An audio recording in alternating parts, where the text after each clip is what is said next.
Ever applied for a loan and thought, wait, who exactly is judging me right now? Well, there's a decent chance it wasn't a person at all. These days, it might be an algorithm flipping through your digital life like it's binge-watching a drama series. And not only does this robot judge never sleep, it also has opinions on your shopping habits, your phone model, and even how fast you type. So here's the plot twist. That dream house, that shiny new credit card, maybe even your rent application, they're often approved or denied by AI. Not a human in a suit, a cold, calculating machine with a code-based brain and a total lack of chill.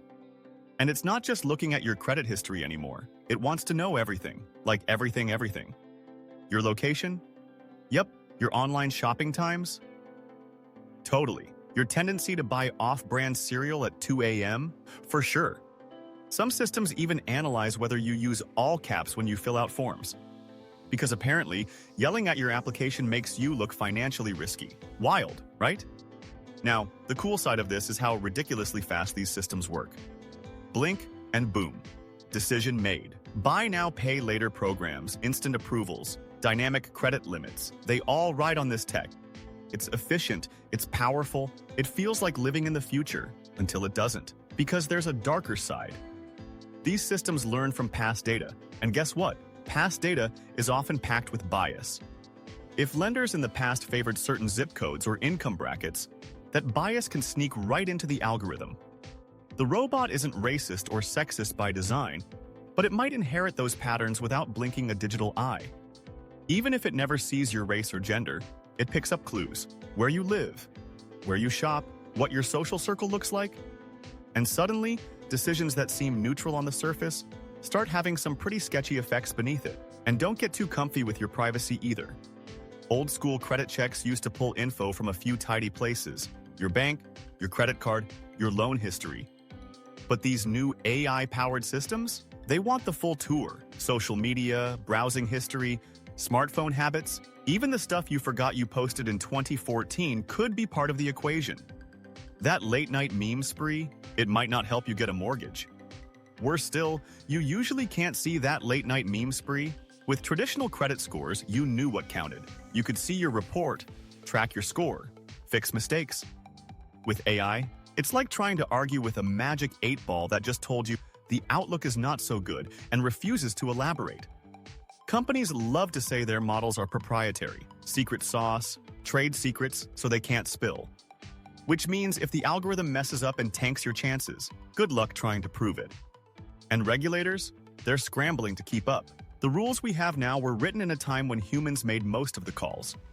Trying to apply those same laws to AI is like using a flip phone to stream Netflix. It sort of works, but not well.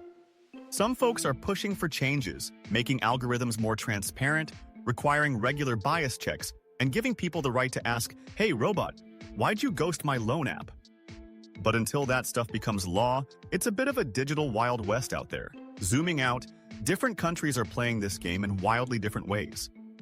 Europe is going full-on protective, trying to rein in AI and put people first. China is, well, blending AI credit scoring into its social credit system, which is a whole other level of surveillance. The US? Kind of wobbling in between, with a mix of outdated laws and a whole lot of guesswork. So, what can you actually do? First off, know your digital shadow. The stuff you post, the data you leave behind, the places your phone tells on you, it all adds up. Just being aware puts you ahead of the game. Next, check your credit. Yeah, even if it feels old school. Different systems might rate you differently, and you want to know what's out there. Also, don't put all your financial trust eggs in one basket. Spread out your accounts, consider credit unions. Maybe explore alt lenders who use other methods. Diversifying isn't just good for investments. It's good for dodging robot misunderstandings. And remember, you still have rights. You can request human reviews. You can challenge decisions. It might be a pain, but it's your money, your future, and worth the hassle.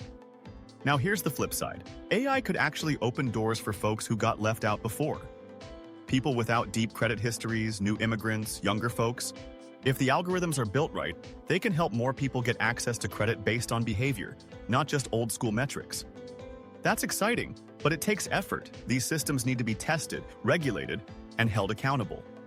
We can't just let companies throw a few lines of code at a problem and call it progress. This is your financial reputation we're talking about. So next time you're online, making a purchase or applying for something, just remember, there's a very real chance an AI is silently sizing you up. Not with judgment, necessarily, just with math. But math can be wrong. And when it is, you deserve a way to fight back. AI is here, and it's not leaving. But that doesn't mean we have to hand over the reins completely. Stay curious, ask questions. Pay attention to who's collecting your data and what they're doing with it. Because the robots might be judging us, but we still get to judge them right back. If this made your eyebrows raise, hit like, share it with someone who still thinks credit scores are just about bills, and subscribe to Neural Nickels. Because your money might be digital now, but you still deserve to understand who's judging it. Catch you next time.